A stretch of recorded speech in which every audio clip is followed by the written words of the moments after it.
أسعد الأيام يوم جاءنا فيه محمد جمع الناس ووهد ونداء الحق ردا فشد الدهر وغارت أسعد الأيام فسد الدهر وغارت أسعد الأيام أسعد الأيام يوم جاءنا فيه محمد جمع الناس ووهد ونداء الحق ردت فسد الدهر وغارت أسعد الأيام فشد الدهر وغارت أسعد الأيام جاءنا والناس فوضى بعضهم يظلم بعضا فأقام الحق فرضا حقق العدل وأرضا جاءنا والناس فوضى بعضهم يظلم بعضا فأقام الحق فرضا حقق العدل وأرضا وشد الدهر وغارت أسعد الأيام وشد الدهر وغارت أسعد الأيام أسعد الأيام يوم جاءنا فيه محمد جمع الناس ووهد ونداء الحق ردت فشد الدهر وغارت أسعد الأيام فشد الدهر وغرت أسعد الأيام نحن مجزاء لدينا هلت البشرى علينا فسعى الناس إلينا يوم أرضينا محمد نحن مجزاء لدينا هلت البشرى علينا فسعى الناس إلينا يوم أرضينا محمد وشد الدهر وغرد أسعد الأيام وشد الدهر وغرد أسعد الأيام أسعد الأيام يوم جاءنا فيه محمد جمع الناس ووهد ونداء الحق ردت فشد الدهر وغرت أسعد الأيام فشد الدهر وغرت أسعد الأيام كلما نادى المنادي أوحد في الرب هادي أوشد في الراد شادي فعلى خير العباد كلما نادى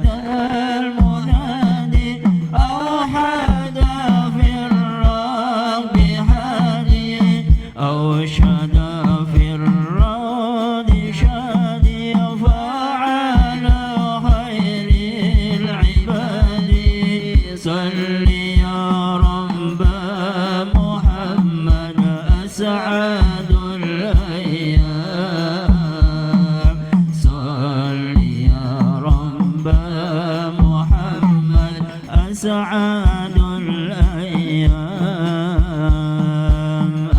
أسعد الأيام يوم جاءنا فيه محمد جمع الناس ووحد ونداء الحق ردد فسد الدار وغرد أسعد الأيام فسد الدار وغرد أسعد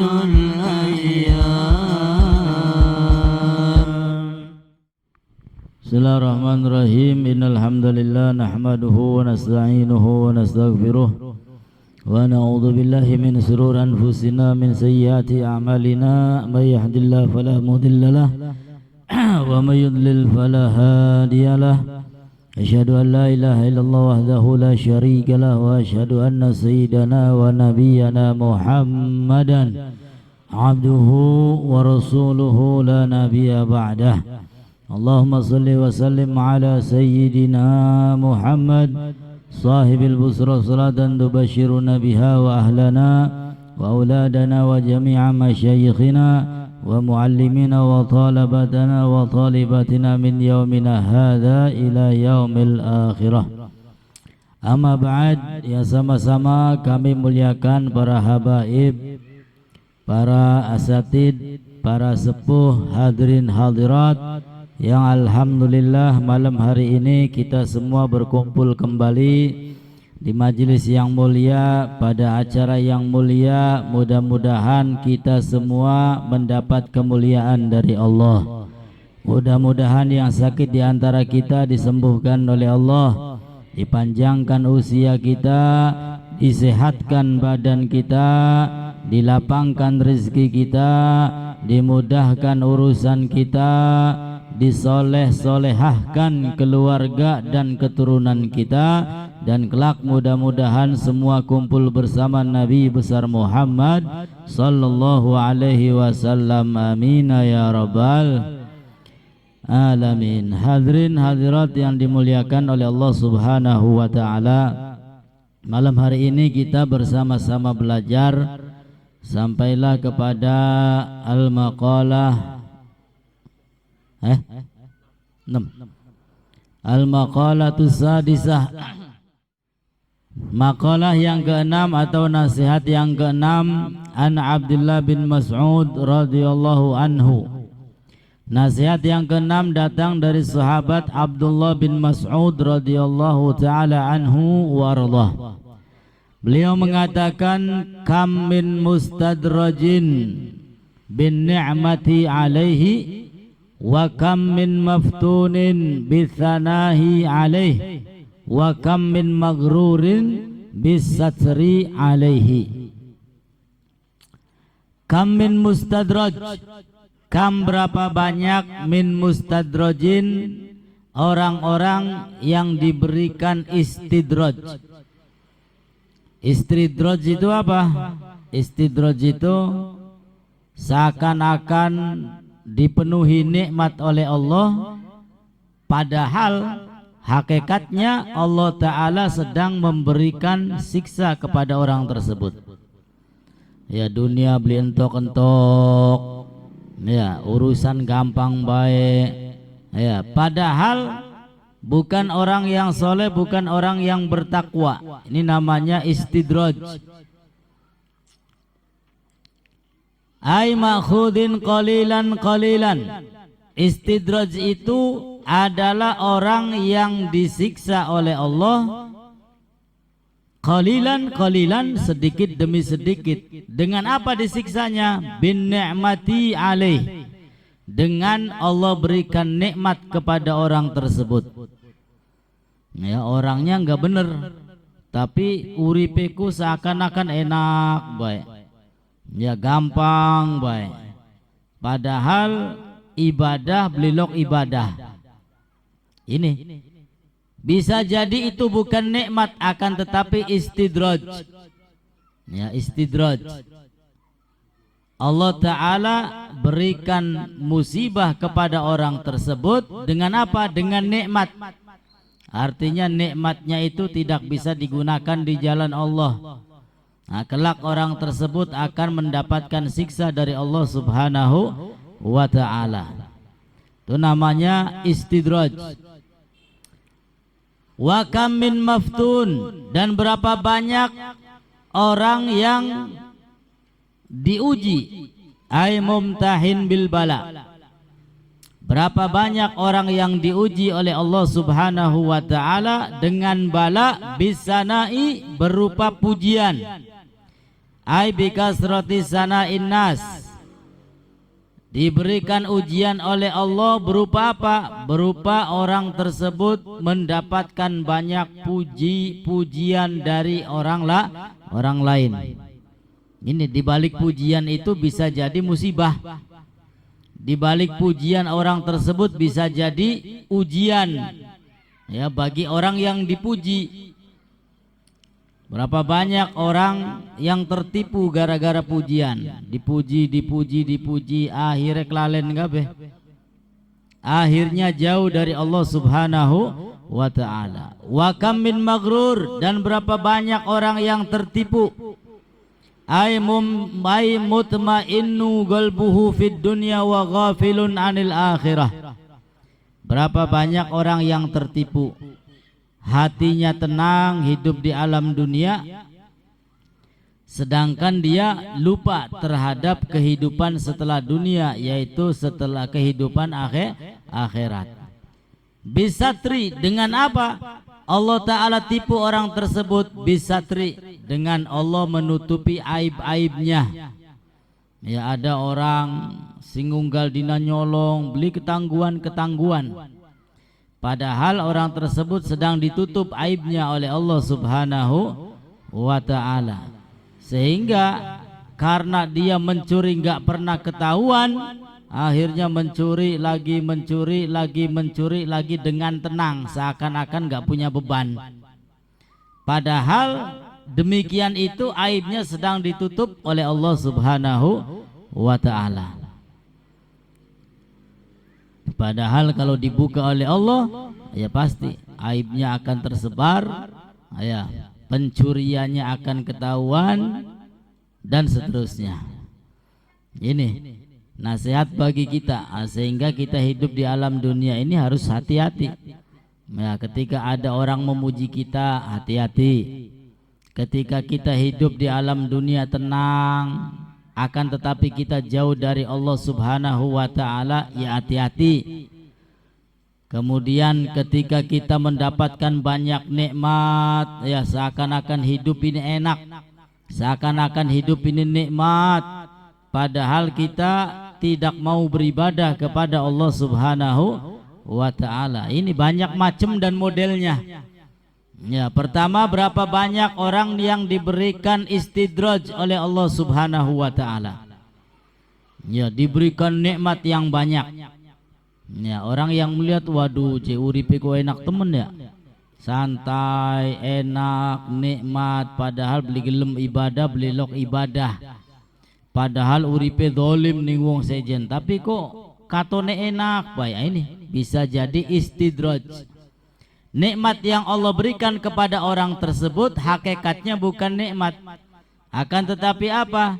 Ma'khudun qalilan. Allah Ta'ala sedang memberikan bala, sedang memberikan siksa kepada orang tersebut dengan ditambahnya nikmat sedikit demi sedikit. Nah, sehingga apa? Siksa yang sebenarnya ya nanti, ya, ketika Allah menghendaki memberikan siksa, memberikan balasan, nah baru orang tersebut akan merasakan pedihnya balasan dari Allah Subhanahu wa Ta'ala. Nah, sehingga kalau kita mendapatkan nikmat, ya jangan lupa bersyukur kehadirat Allah Subhanahu wa Ta'ala. Perbanyak alhamdulillah, gunakan nikmatnya semata-mata untuk ibadah kepada Allah. Kamin maftum, berapa banyak orang yang diuji oleh Allah dengan pujian. Ya, orang lain muji, tetangga muji, temannya muji, Padahal di balik pujian-pujian tersebut merupakan apa? Ujian dari Allah Subhanahu wa ta'ala. Coba orang ini dipuji-puji, ya kira-kira keluar sombongnya apa enggak? Orang ini dipuji-puji, dielu-elukan, kira-kira akan lalai kepada teman lemahnya apa enggak? Ini, maka pujian itu merupakan ujian, imtihan yang Allah berikan. Maka orang yang memuji orang lain itu enggak bagus, ya bahkan makruh. Ya, ketika ada orang lain memuji kita, ya tolak. Ya, bukan saya mah biasa saja. Wal maghalatu sabi'ah, dan maghalah yang ketujuh. An Daud an-Nabi, dari Nabi Allah Daud alaihi salam, qala uhiya fi Zabur, diwahyukan di dalam kitab Zabur, wa huwa kitabun unzila alaih. Kitab Zabur itu merupakan kitab yang Allah turunkan kepada Nabi Daud. Ya, 4 kitab yang kita kenal. Kitab Zabur Allah turunkan kepada Nabi Allah Daud. Kitab Injil Allah turunkan kepada Nabi Isa. Kitab Taurat Allah turunkan kepada Nabi Musa. Dan kitab suci Al-Quran Allah turunkan kepada Nabi kita Muhammad sallallahu alaihi wasallam. Apa wahyu Allah di dalam kitab Zabur tersebut? Wahyunya berbunyi haqqun 'alal aqil, kewajiban bagi orang yang berakal. Ya, kita semua ini berakal. Iya beli bu? Iya, berdua akal, alhamdulillah masih waras. Nah, kita punya kewajiban. Apa kewajiban kita? Alla yashtaghilla illa bisalasin. Kalau kita merasa akal kita masih sehat, akal kita masih berfungsi, maka jangan sibukkan diri kita kecuali disibukkan dengan 3 perkara.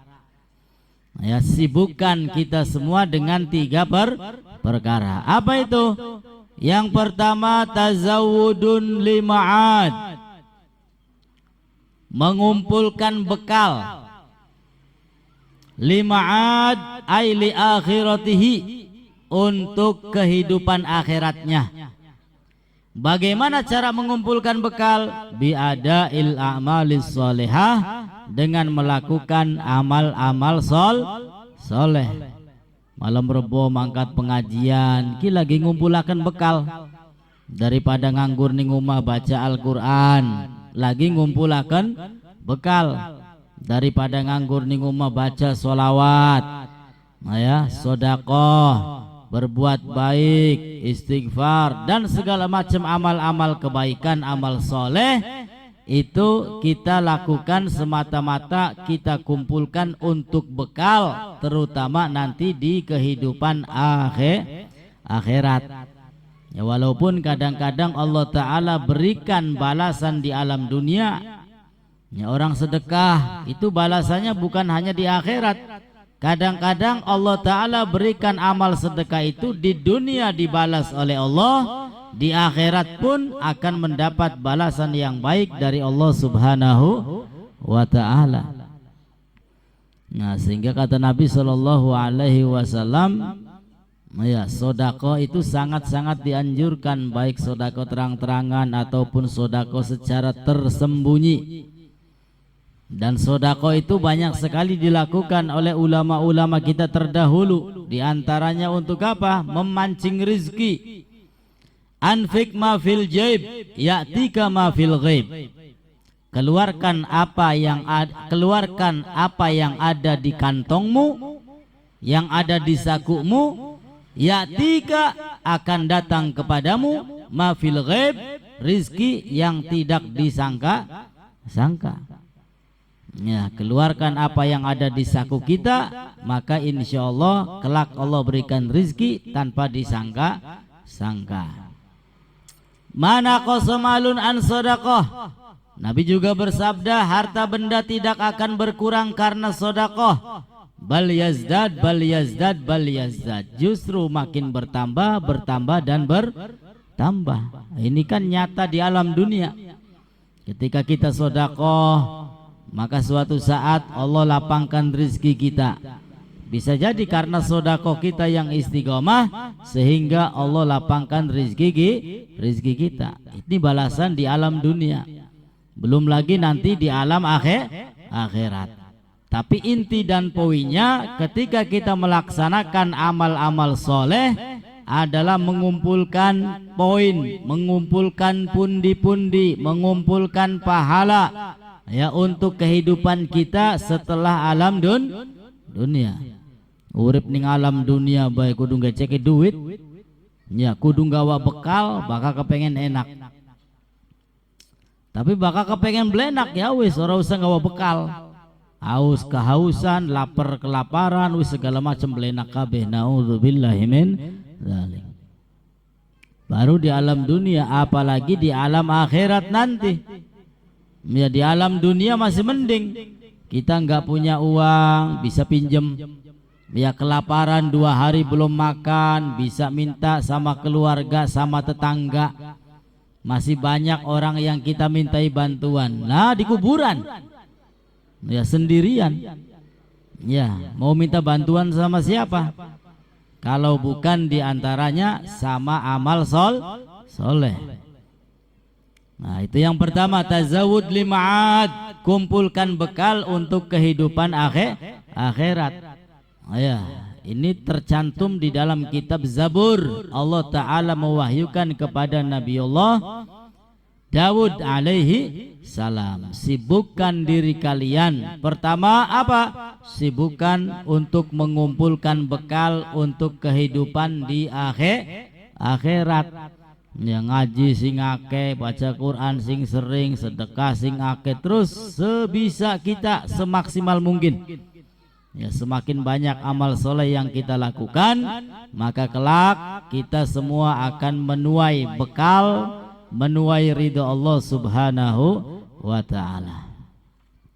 Lalu yang kedua, wa mu'natun lima'ashin, ay qiyamu bi amri kifayatihi wa saunihi. Yang kedua, sibukkan diri kalian mu'natun lima'ashin, untuk mencari bekal untuk kehidupan dunia. Artinya bekerja. Yang bisa bekerja, bekerja. Yang bisa dagang, dagang. Yang bisa tani, tani. Untuk apa? Untuk bekal kita di alam dunia, supaya tidak merepotkan orang lain, supaya tidak minta-minta dari orang lain.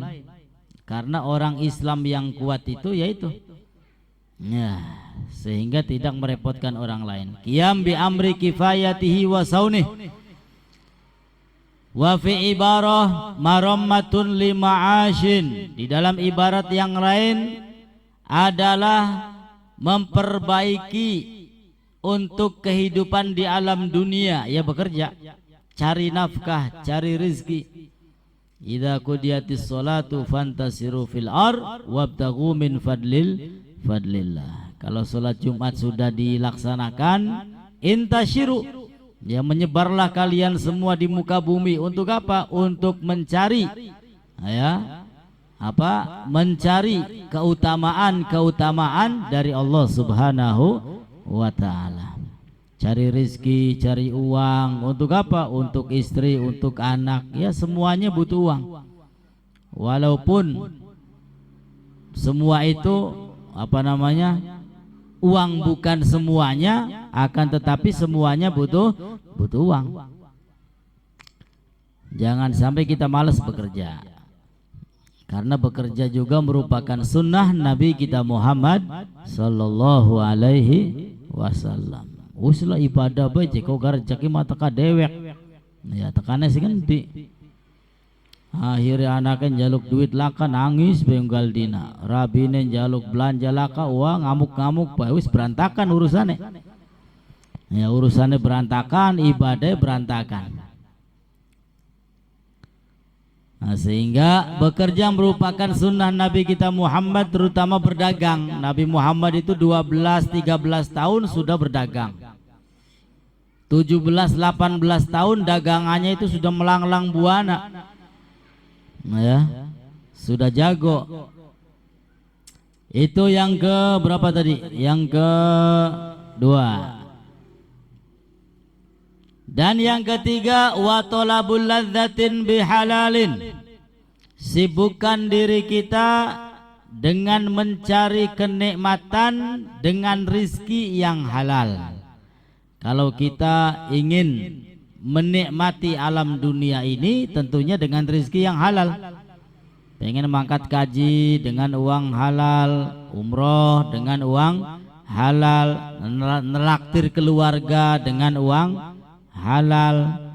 Ya oli beli ya oli. Ya sekali-kali keluarganya dijak mengmol, ditraktir, ya dibayari supaya senang. Tapi dengan syarat bihalalin, dengan uang halal. Fa inna kasbal halal wajibun. Maka sesungguhnya mencari sesuatu yang halal hukumnya wajib. Jangan sampai kita mendapatkan rizki yang diharamkan oleh Allah Subhanahu wa ta'ala. Karena orang kalau makannya haram, minumnya haram, pakaiannya haram, ya wis, nanti akhirnya males ibadah, akhirnya akan jauh dari Allah Subhanahu wa ta'ala. Karena makanan minuman akan mempengaruhi ya terhadap aktivitas kita sehari-hari. Makanya Allah Subhanahu wa ta'ala mewasiatkan kepada anbiya itu, kepada para nabi, ya ayyuhar rusul kulu minat thayyibat wa'malu sholihah. Wahai para rasul, wahai utusanku, kulu minat thayyibat, makanlah kalian dari makanan yang baik yang halal.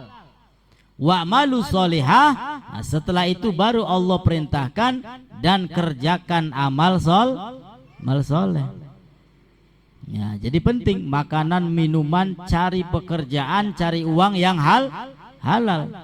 Bahkan Allah dahulukan itu perintah. Makanlah dari yang halal dan setelah itu lakukan amal soleh.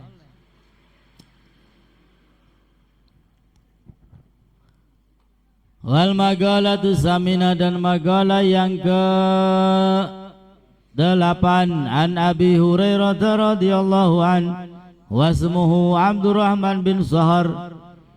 Nasihat yang ke-8 datang dari sahabat Abu Hurairah, ismuhu Abdurrahman bin Sahar.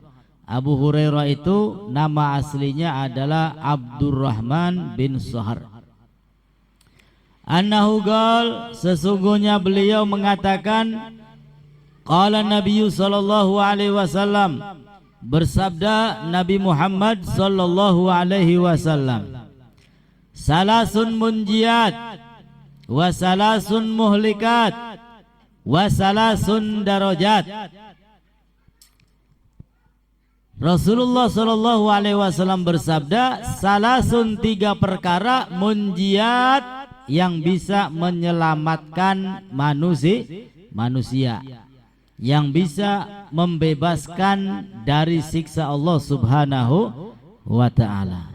Ada 3 perkara yang bisa menyelamatkan manusia dari siksa Allah.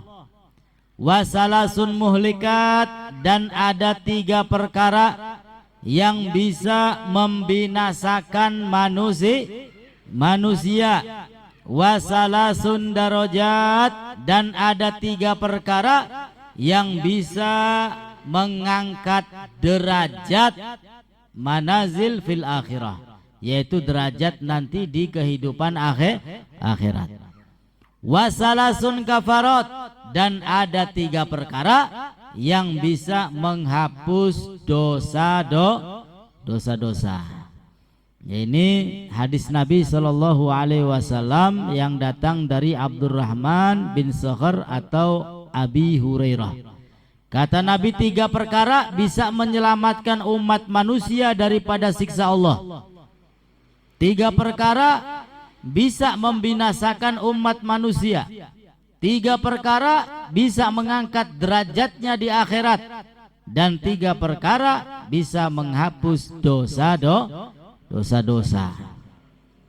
Amal munjiatu, adapun 3 perkara yang bisa menyelamatkan manusia dari azab Allah, dari siksa Allah. Yang pertama, fa khasyatullahi ta'ala fis sirri wal alaniyah. Ini yang pertama yang bisa menyelamatkan kita dari azab, dari siksa Allah adalah khasyatullah, takut kepada Allah Subhanahu wa ta'ala fis sirri wal alaniyah, baik di tempat yang tersembunyi ataupun di tempat yang ramai, di tempat yang sepi ataupun di tempat yang ramai.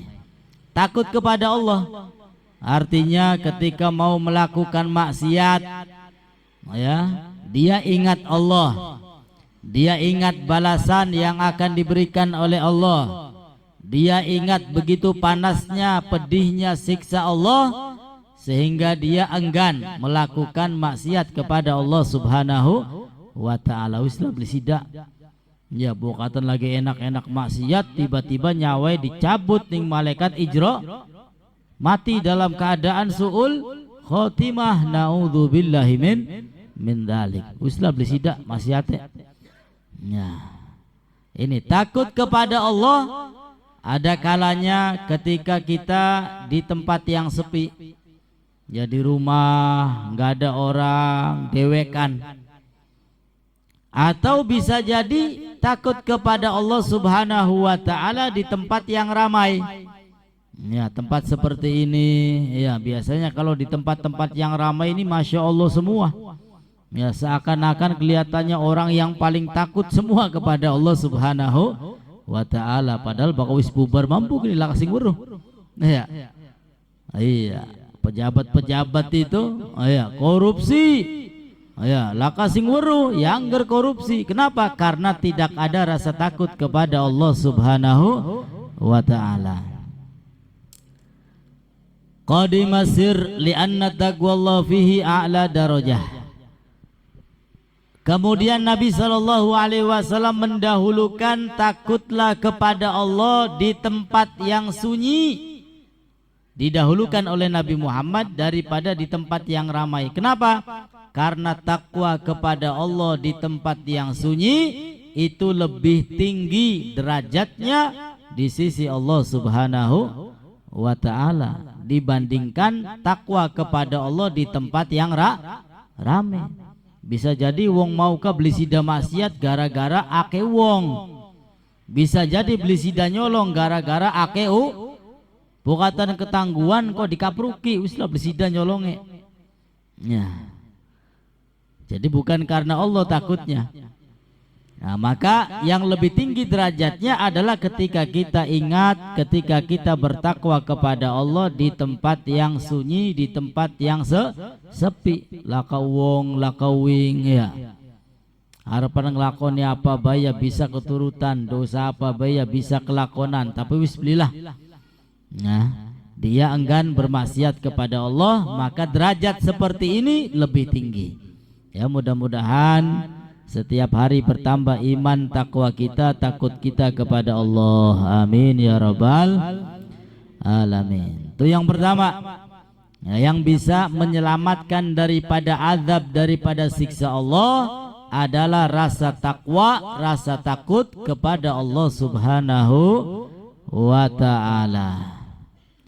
Lalu yang kedua, wal qasdu fil faqri wal ghina, ay tawassut fil ma'isyah bi allam yujawiz fiha al had wa radiya bidzalik.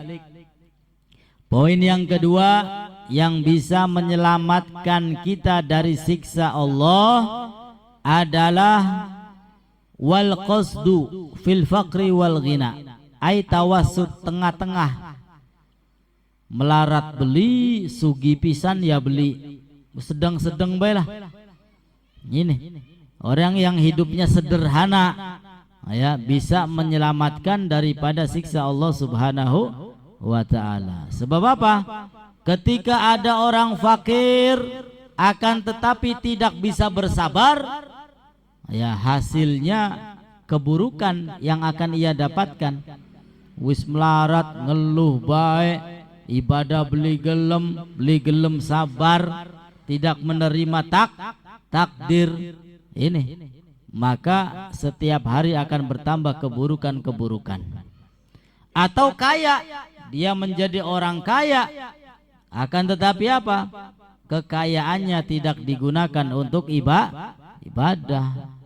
Giliran hajatan, organ, ya giliran poya-poyanya, giliran patungan mabok-mabokan, ayo pira bae gemetu duite. Ya sugiye nganggo mengkonon. Wah celaka. Nah, maka kata Nabi, al-qasdu fil faqri wal ghina. Orang yang tawasud, sedang-sedang melarat beli, sugi beli. Ya, kira-kira nganggo mangan anak, nganggo apa baik cukup, nganggo apa baik bisa.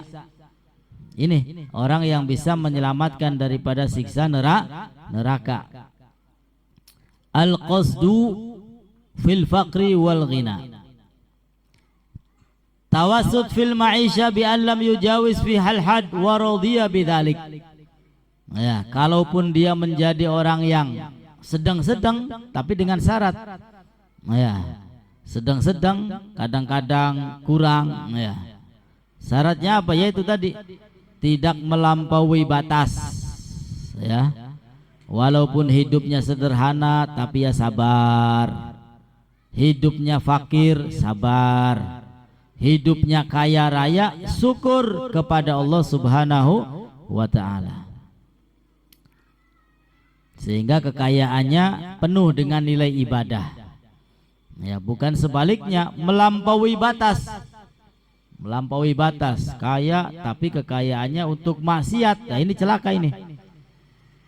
Bisa mendatangkan azab dan siksa dari Allah Subhanahu wa ta'ala. Dan poin yang ketiga yang bisa menyelamatkan dari siksa Allah adalah wal adlu fir ridha wal ghadab. Dan sifat adil fir ridha wal ghadab. Dalam keadaan kita senang kepada orang tersebut ataupun tidak senang. Bi an yaghdab lillah wa yardha liridahu.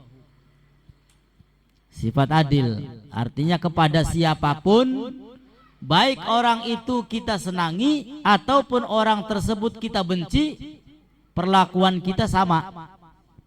Tidak pandang bulu. Ya. Enggak seperti pimpinan-pimpinan kita zaman sekarang. Berhubung sira orang nyoblos kita, jadi belioli bansos. Ya, kan pandang bulu kudu pilih kasih. Singolikin baiki pasukannya kita ke sing setia sing nyoblos kita. Ya sira mau beli nyoblos kita. Nah, jadi belioli bansos. Ya, berarti ini pilih kasih gini. Ya. Orang yang adil yang enggak seperti itu. Wis harapan nyoblos kita bu beli siraki oli bagian ya oli. Iya. Karena haknya orang tersebut. Ini. Makanya sifat adil itu ya gampang-gampang sulit. Kalau kita berbuat adil kepada orang yang kita senangi ya gampang. Tapi kalau kita berbuat adil kepada orang yang kita benci, wah ini penuh perjuangan. Ya, untuk melawan hawa nafsunya, karena nafsunya nggak mungkin terima meladeni temen je. Ya, tiap hari menyakitimu, tiap hari mendolimimu, ya kemudian kamu berbuat adil kepada orang tersebut, wah ini berat. Nah, jadi sifat adil kepada siapapun tanpa pandang bulu ini juga bisa menyelamatkan daripada siksa Allah Subhanahu wa ta'ala. Ya, jadi saya ulang. 3 poin yang dapat menyelamatkan dari siksa Allah. Yang pertama adalah takut kepada Allah Subhanahu wa ta'ala. Yang kedua hidup sederhana. Ya, hidup sederhana. Kalau kurang bersabar, kalau lebih bersyukur. Dan yang ketiga mempunyai sifat adil kepada siapapun. Ya, mudah-mudahan ada salah satu poin yang nyantol ya kepada diri kita sehingga kita semua selamat dari siksa Allah Subhanahu wa ta'ala. Amin ya rabbal. Wa amal muhlikatu fasyuhun syadid. Adapun 3 poin yang bisa mencelakakan manusia adalah yang pertama syuhun syadidun, pelit yang sangat pelit. Apa kono? Kumed, kucrit. Oh iya, medite ki beli ketulungan. Ya, jadi meditku ana sing ketulungan, ana sing beli ketulungan. Ini orang yang sangat pelit, ini termasuk orang yang nantinya binasa. Ai bukhlun syadidun fala yuaddi ma alaihi min haqqillahi ta'ala wa haqqil khalqi. Orang yang dikatakan sangat pelit adalah orang yang tidak melaksanakan hak-hak Allah dan juga hak-hak kepada sesama manusia. Ya, giliran keluar zakat nggak mau zakat. Ya, giliran keluar sedekah nggak mau. Apa maning beri wong sejen, ya berbagi kebaikan, wah wis beli sama sekali. Wah kadang-kadang buat keluarganya sendiri di eman-eman. Wah ini medite beli ketulungan berarti gini. Ya sangat-sangat pelit. Nah, orang yang begitu sangat pelit maka kelak akan binasa. Wa fi riwayah fasyuhun muta'un. Di dalam riwayat yang lain syuhun muta', pelit yang dituruti, pelit yang ditaati. Ai bukhlun yuti'uhul insan, pelit yang dituruti oleh manusia. Amalau kanal bukhlu mawjudan fin nafsi ghairu muta'in fala yakunu muhlikan li'annahu minas sifatil lazima lin nafsi. Adapun sifat pelit yang ada pada diri manusia yang tidak dituruti, maka itu tidak menjadikannya binasa. Kenapa? Li'annahu minas sifatil lazima lin nafsi. Karena sifat pelit itu merupakan sifat yang lazim, sifat yang ada pada setiap manusia. Kita dua sifat medit kabeh, ibu-ibu, bapak-bapak mempunyai sifat pelit. Tapi bagaimana orangnya? Kalau orangnya itu menuruti pelitnya, ya syuhun muti, orang yang menuruti pelit. Pengen sedekah wis lah kok maning bae duite nganggo sejene. Nah, bisikan-bisikan mengkononku, bisikan medit dituruti, binasa. Tapi ketika bisikan tersebut kita lawan, harapan sedekah wis eman duite nganggo sejene bae wis, mumpung ana duit sedekah. Berarti kan medite ora dituruti, selamat. Ya. Jadi sifat pelit itu setiap manusia mempunyai sifat pelit. Apa? Ya, sifat lazimah yang harus ada pada diri manusia. Tapi tergantung orangnya. Ada yang bisa melawan pelit, ada yang tidak bisa melawan pelit. Ya, pendate medite dituruti ya wis celaka dan binasa. Tapi kalau sifat pelitnya tidak dituruti, selamat dunia sampai akhirat. Kemudian yang ketiga yang bisa membinasakan manusia adalah wahawan muttabaun, dan hawa nafsu yang dituruti. Bi an yatba'a ma ya'muruhu bihi hawa. Ya, hawa nafsu dituruti baik. Sing kepira kun suhun syadid, oh ya sing keloro. Yang kedua hawan muttaba, menuruti hawa nafsu. Karena kita ini tidak lepas daripada bisikan-bisikan hawa nafsu, bisikan syaitan. Bahkan syaitan ini ya ada di dalam peredaran darah kita, selalu membisiki dengan sesuatu yang dapat mencelakakan manusia. Apa tujuannya? Supaya menjadi temannya nanti di neraka. Naudzubillahi min dzalik. pengen ngaji, apa bisikan-bisikan sing nguruki beli bener kok. Ya pengen sholat, pengen ibadah, apa ya. Ketika orang tersebut menuruti hawa nafsu, ya wis, maka pada akhirnya akan celaka. Menuruti hawa nafsu celaka. Karena hawa nafsu itu nikmatnya hanya sesaat saja. Enaknya sedelat. Bisa dihitung menit, bisa dihitung jam, hawa nafsu. Namun setelah itu enggak enaknya terus-terusan. Ya, binasanya terus-terusan. Ini hawa nafsu ini. Apalagi hawa nafsu yang selalu dituruti. Wah, maka seperti anak kecil yang nyusu kepada ibunya enggak disapi, ya terus-terusan. Ya, hawa nafsu akan menguasai dirinya. Dan yang ketiga, wa ijabul mar'i bi nafsih. Ijabul mar'i ay nadharuhu ilaiha bi ainil kamal ma'a nisyani ni'matillahi ta'ala wa ma'al amani min zawaliha. Ijabul mar'i bi nafsihi, artinya dia apa ijabul mar'i itu?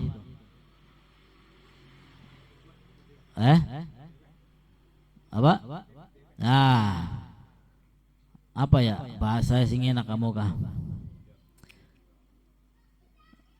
Merasa enggan, merasa apa? Merasa kaget, ya pokoknya dirinya sendiri yang paling wah. Ya, ijabul mar'i bi nafsih. Melihat orang lain itu semuanya di bawah dirinya. Ya, dirinya yang paling hebat, paling alim, paling kaya, paling masya Allah. Yang lain di bawahnya. Ya, di dalam saranya dikatakan nadharuhu ilaiha bi'ainil kamal. Dia melihat dirinya sudah menjadi orang yang paling sempurna. Ya, menjadi orang yang paling paripurna wis. Ma'anisyani nikmatillah. Dan dia lupa terhadap nikmat-nikmat Allah Subhanahu wa ta'ala. Dia merasa paling kaya, ya, padahal yang memberi kekayaan Allah Subhanahu. Kelalen dia lupa. Dia merasa paling pinter, padahal yang memberi kepinteran adalah Allah Subhanahu. Dia lupa. Dia merasa paling tinggi jabatannya. Ya, kemudian dia lupa yang memberikan jabatan itu adalah Allah Subhanahu. Ini yang bisa membinasakan manusia. Ijabul mar'i bi nafsih. Jadi tiga yang bisa membinasakan manusia. Pertama, pelit yang dituruti, yang sangat pelit. Yang kedua, hawa nafsu yang dituruti. Dan yang ketiga adalah ijabul mar'i, merasa dirinya paling hebat, paling wah. Amma darajat, adapun tiga perkara yang bisa mengangkat derajat, fa ifsa'us salam. Yang pertama adalah menyebarkan salam. Ya, ketemu tetangga, assalamualaikum. Bertamu ke rumah orang, assalamualaikum. Ini ifsa'us salam. Ai idharus salam bainan nas bi an tusallima ala man araftahu wa man lam ta'rifhu. Sebarkan salam kepada seluruh umat manusia, baik orang tersebut kita kenal ataupun kita tidak kenal. Bagian bari wong beli kenal gak? Ya, sing penting yakin wonge Islam, ya wis sebarkan salam, assalamualaikum. Ya, ini hukumnya sunnah. Adapun yang menjawab hukumnya wajib. Kalau ada orang mengucap salam kepada kita, maka kita wajib untuk menjawab. Waalaikumsalam warahmatullahi wabarakatuh. Yang pertama, ifsa'us salam, menyebarkan salam bisa mengangkat derajat kita di akhirat. Yang kedua, wa'id'amu tu'am, Yang bisa mengangkat derajat kita di akhirat adalah it'amut ta'am, memberi makan, lil dhaif wal ja'i, baik kepada tamu ataupun kepada orang yang kelaparan. Ya, baik kepada tamu ataupun kepada orang yang kelaparan. Barang ibu-ibu bakal duit tamu dipai panganan beli bu, beli dipai sangu baik, kasih seadanya, minum, cemilan ya. Kalau misalkan waktunya makan siang ya diajak makan ya. Tamu itu datang membawa berkah, pulang membawa kesialan yang ada di rumah. Tamu ya, datang ke rumah orang dengan membawa apa? Kebaikan, membawa barokah, membawa doa-doa yang soleh, yang baik. Tamunya pergi pulang dengan membawa apa? Kesialan-kesialan yang ada di rumah. Maka beruntung rumah yang sering kedatangan tamu. Ya. Maka istri-istri Nabi itu komplain. Namanya Nabi Muhammad itu tamunya ya setiap hari. Dia pegel basuh piringnya, pegel, wow. Ya. Maka dinasihati oleh Nabi, tamu itu ya begitu, datang membawa barokah, membawa kebaikan, ya pulang membawa kesialan-kesialan. Nah, sehingga it'amut tu'am, memberi makan baik kepada tamu, wal ja'i ataupun kepada orang yang kelaparan. Wassalatu bil-lail wan nasu niyamun, dan yang bisa mengangkat derajat adalah solat malam, wan nasu niyam, sedangkan manusia dalam keadaan terlelap tidur. Ai tahajud fi jawfil lail, yaitu solat tahajud di tengah malam. Halu ghaflatin nas, ketika manusia lupa, fi ladzatin naum, karena saking enake turu. Wong sejin mau pada lali turu, kula sampean tangi bengi. Kenapa? Salat tahajud. Ya, itu bisa mengangkat derajat. Mudah-mudahan derajat kita diangkat oleh Allah. Mudah-mudahan kita dibebaskan dari siksa oleh Allah. Dan mudah-mudahan kita semuanya mendapatkan barokah ridha Allah subhanahu wa ta'ala. Amin ya rabbal. Kemudian amal kafarat, adapun yang bisa menghapus dosa. Nah ini, kita semua setiap hari tidak lepas dari salah dan dosa. Dan alhamdulillah Rasulullah memberikan cara untuk menghapus dosa-dosa. Apa 3 poin yang bisa menghapus dosa? Allati adatuha ay antamhuwal khoti'ah, isbaghul wudu fis sabarat. Yang bisa menghapus dosa adalah isbaghul wudu, wudu dalam keadaan baik, dalam keadaan benar, fis sabarat, pada waktu yang dibenci. Kapan kuno waktu sing dibenci ku kenang banyu ku? Waktu sing lagi atis-atise, ya subuh misalkan, pengen wudhu beli yang atis, ya pengen wudhu beli yang atis, akhirnya uslah madal sarung maning turu, tangi-tangi jam 8. Ya, ini ketika dia mau berwudhu pada waktu yang sangat-sangat dingin, itu bisa mengangkat bisa menghapus dosa. Nah, dosanya bisa dihapus oleh Allah subhanahu wa ta'ala. Fis sabarat bi fathataini, jam'u sabarah bi fathin, ay itmamul wudu fi waqti syiddatil burud. Nah ini, menyempurnakan wudu pada waktu sangat dingin.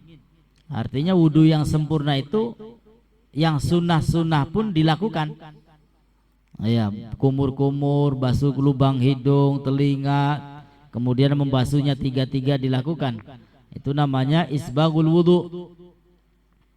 Yang pertama, ya wudu pada waktu yang sangat dingin bisa menghapus dosa. Yang kedua, naklul aqdam ilal jamaat, melangkahkan kaki menuju sholat jamaah, ai ila sholah ma'al jamaah. Ya, kalau kita sering melangkahkan kaki kemana? Ke musola, mana? Ke masjid. Ada apa? Sholat berjamaah. Maka setiap langkah itu bisa menggugurkan dosa. Makin banyak langkah kita langkahkan, makin banyak dosa diampuni oleh Allah Subhanahu wa ta'ala. Dan yang ketiga yang bisa menghapus dosa adalah intidharus sholah ba'da sholah, menunggu sholat setelah sholat, menunggu sholat setelah sholat. Contoh, habis sholat maghrib, habis sholat maghrib kita diem di musola, diem di masjid, anapa? Nonggoni sholat isya. Ini namanya menunggu sholat untuk melakukan sholat. Nah, selama kita menunggu, maka di situ dosa-dosa kita akan digugurkan, dihapus oleh Allah Subhanahu wa ta'ala. Wa misluhu intidharu kulli khairin. Dan semisalnya menunggu sholat adalah apa? Menunggu setiap kebaikan. Menunggu setiap kebaikan. Artinya bukan hanya sholat yang ditunggu kemudian bisa menghapus dosa. Ketika kita menunggu kebaikan-kebaikan selain sholat, itu juga bisa menghapus dosa. Ana wong lara ditonggoni, ya, berarti kan menunggu kebaikan ini. Atau apa namanya, duduk di pengajian seperti ini, kapan mulai jam 8 tekane tas maghrib, ya wis lah bari nonggoni. Nah, ini sama, dosa-dosanya akan dihapus oleh Allah Subhanahu wa ta'ala. Mudah-mudahan dosa kita banyak diampuni oleh Allah, amal ibadah kita diterima oleh Allah Subhanahu wa ta'ala, hajat kita diijabah oleh Allah, amin ya rabbal alamin. Rabbi fanfa'na bibarakatihim wa hadinal husna bihurmatihim wa amitna fi tariqatihim wa mu'afatim minal fitani. Wa sallallahu ta'ala ala sayyidina Muhammad wa alihi wa sahbihi wa sallam walhamdulillahi rabbil alamin. Sekian, wassalamualaikum warahmatullahi wabarakatuh.